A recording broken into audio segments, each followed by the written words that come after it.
Naku po mga kababayan, breaking news ito. Dating mambabatas daw handang magsalita sa flood control projects anomaly. Naku mga kababayan, balita po ito sa Net25 at kakapost lang po nito mga kababayan. Bagong-bago no. At yun, panoorin natin. Sino kaya itong mambabatas na to na handang magsalita? Na ilalaglag na daw mga kababayan no? Kung sino ang tunay na mastermind dito sa flood control anomaly. Nako. Ilalaglag ng tunay na salarin mga kababayan. Kung sino ang pinaka mastermind. Nako, alamin natin ito mga kababayan. Ito na, sabay-sabay natin panoorin. Magkakaalaman na daw kung sino talagang, Kung sino talaga ang may pakanan ng flood control project. Nako, magkakaalaman na daw mga kababayan. Sino kaya ito? Meron nang magtuturo. May testigo na, Jen. Nako, may magtuturo na mga kababayan. Sino ang source ng balita na yan? Aba, ito Ayun, ay... matagal na natin pinapangarap. Ito ay mapagkakatiwala ang source. Ayon dito sa ating source, isa daw dating mambabatas. Dating mambabatas? So, it's either congressman, buhay yan buhay senado, buhay, former. Ayan. Handa na raw siyang magsiwalat ng lahat ng kanyang nalalaman. Nako, handa na daw magsiwalat ng kanyang lahat ng nalalaman mga kababayan. Dati daw na mambabatas, hindi pa natin alam kung congressman or senador. Sa katiwalaan sa flood control project. Yan na ang sinasabi ko. Pero ngayon, anong posisyon yan? Wag muna natin sasabihin. Sige. Naku. Kasi baka ma-preempt. Exciting ito. Sige. Ito ang dito, Ito ang... Kasi baka itanong nyo, ano ang kinalaman niya dyan? Diba? Anong nalalaman niya? Oo nga. Siya ba'y nagsangkot dyan? O siya ba'y gumawa din ng insertion? Ito ang clue, Jen. Ito daw mambabatas na ito ay involved talaga sa katiwalian. Nako, so aamin siya? Aamin siya. Mabigat nga yan. Involved siya sa nangyari at 悲しい夢を見てい Nako, た。 aamin mga ゆっくりと kababayan. 目を開き、ふと空を見上げれば、 alam niya Ilalaglag na kaya si Romualdez at Saldico? So, tayo nagtatanong lang mga kababayan. kung paano ginagalaw, paano ginagawa yung kalakaran dyan. Dating mambabatas, so ibig sabihin, hindi na ito mambabatas. Tapos na yung kanyang termino. Ganun. Tinong mo lang, Jen, Oo. 20th Congress ngayon. Okay. Ang gumawa ng sinasabing pinakamatinding budget na maraming Insertions, etc. irregularidad ay yung 19th Congress. So Tama. kung ikaw ay kabilang sa 19th Congress at hindi ka na ngayon Nakapwesto? pwedeng ito yan. Diba? Oo nga, no? Oo, pwede. Oo. Nako, isa-isahin ko yung mga dating senador at dating, congressman. Grace po? Hindi? Wala pang pangalan. Wala pa. Wala pa. Akala ko, si dating mambabatas, ngayon, At alam mo ba kung sino ang kumumpirma nito? na siya nga ay direkta may kinalaman? Na ito ay may lilitaw na testigong ito? So kumpirmadong lilitaw talaga. Meron na. Dahil nakausap na ito ni Ombudsman Crispin Remulla. Yan na. Lang.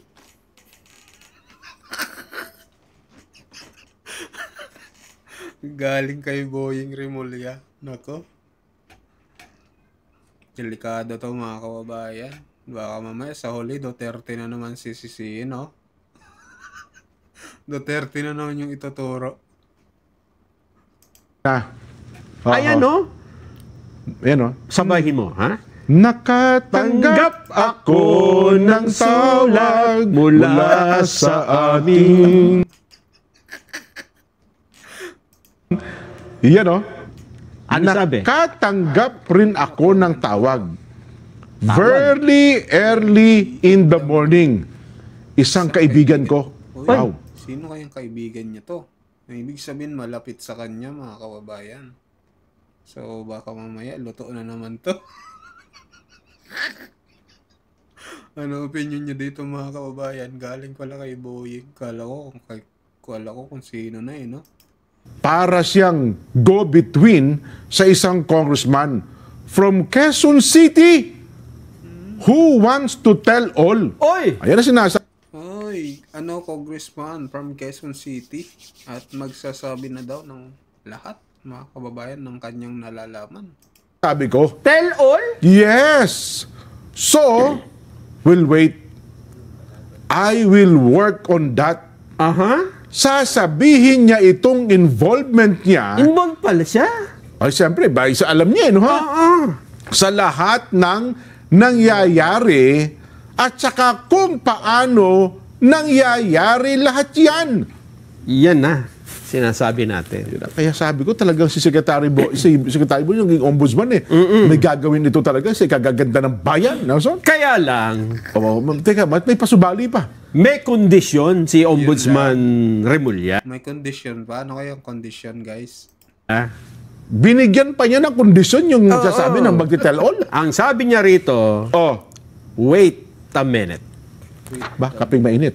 Bago mo sabihin yan, Oh. kailangan mo munang isole lahat ng iyong mga nakuhang pera mula Nako. sa corruption. Atras ako, sir. Atras ako. Restitution agad din. Restitution muna! Umamin ba siya na magkano ang nakulimbat niya? Ganun ba ibig sabihin? And ang sabi niya kasi dito, Oh. kailangan muna ng plea bargain. Mag-bargain ka muna, magkano ibabalik mo? Pagpapakita ng magandang gesture, good gesture niya na naman. Oh. At hindi ka na namin kakasuhan. Ba? Pa? Oh. Plea bargain sa plea bargain, Yes, di ba? oh, plea O kaya bargaining agreement. Oh. Mas mababang kaso na lang Okay. ang ipapile namin sa'yo. Dating mambabatas, taga Quezon City, Mm. Hindi. natalo. Taga Quezon City daw eh. Mula Quezon City. Mula Quezon City, saka nakatira, hindi mambabatas ng Quezon City. Oh, Ganun ba? hindi. Pwedeng gano'n, di ba? Pwede niya, oo. Oh, pwedeng Oh. taga Bicol Na na nakatira may sa Quezon City. bahay sa Quezon City. Halos lahat naman yan kasi sa Batasan Complex na karamihan sa mga yan eh. Oh. Ito kaya si Saldico, Jen? Saldico. Parang wala siyang alam kung bahay sa Quezon City. Wala. Wala ata, no? At saka mukhang mahirap kausapin ito, di ba? Nasa malayo eh. Oo. Oh. Sino kaya ito?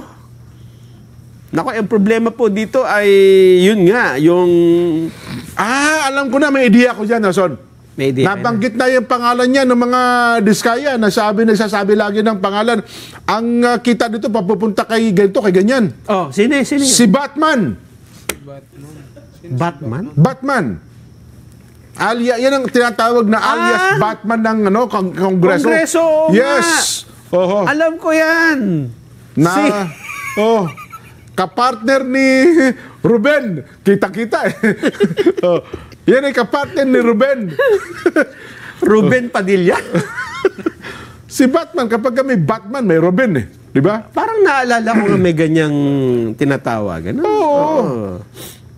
Batman and Robin. Oo nga.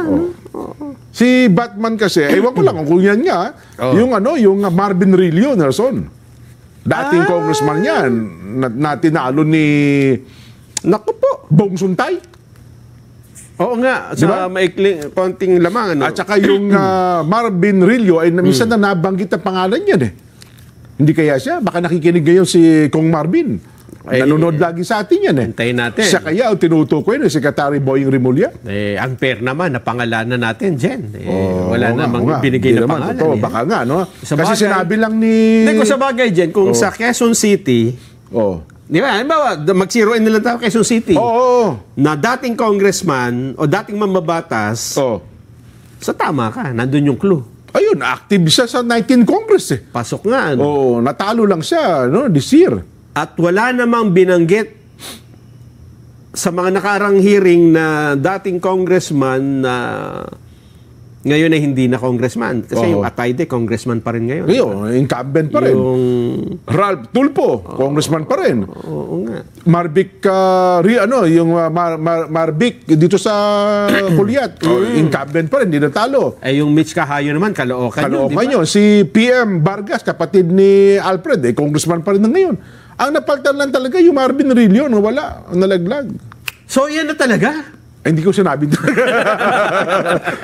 Base sa clue. Bate doon. Kung ang pagbabatayan natin. Pero well, again yun ang naman hula-hula lang namin. Pwede hindi. Kasi nga, ang sabi natin, it's either... Kasi mamabatas, ha? Oo. Ewan ko kung dun sa pagkaka-translate sa English, congressman. Oo. Tinagalog na kasi, mamabatas, eh. Ayun. So, it's either senador ito.